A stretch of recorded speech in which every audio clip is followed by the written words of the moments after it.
बिस्मिल्लाहिर्रहमानिर्रहीम। अस्सलाम वालेकुम। मैं हूँ हदिया मलिक, आप देखते हैं यूट्यूब चैनल फूड लवर। तो आज की हमारी रेसिपी है बहुत ही स्पेशल जूस की। तो फ्रेश जूस बनाएंगे, बहुत ही मज़ेदार बना। हाँ जी, तो बहुत ही मज़ेदार बनने वाले हैं। हमारे पास है 2 एप्पल, 1 अनार और 1 चुकंदर और 1 खीरा। तो फ्रेश जूस बनाने का तरीका आपको बताएंगे कि हमने सब चीज़ों को अच्छे से वॉश कर लिया है। अनार को हम छील लेंगे।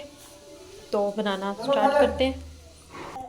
तो इसी तरह हमने फ्रूट की कटिंग कर ली है, अनार भी हमने छील लिया है। तो बनाना स्टार्ट करते हैं।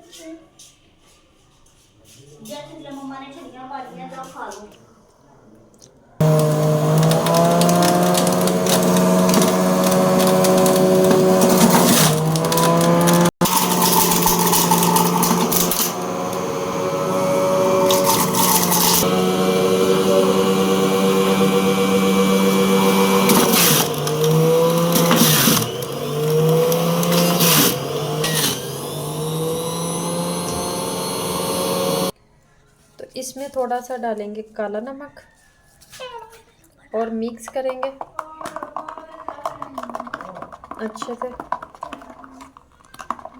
तो माशाल्लाह ये देखें क्या खूबसूरत कलर और लुक, और पीने में इतना ही टेस्टी होगा। तो अब इसे डिश आउट करते हैं। बिस्मिल्लाहिर्रहमानिर्रहीम। माशाल्लाह। तो माशाल्लाह, आपको हमारी वीडियो अच्छी लग रही हो तो लाइक शेयर और बेल आइकन को भी प्रेस कर दिया करें। सब्सक्राइब करना मत भूला करें। मुझे रखें दुआ में याद। मिलती खूबसूरत सी नेक्स्ट वीडियो के साथ। ओके, अल्लाह हाफिज़।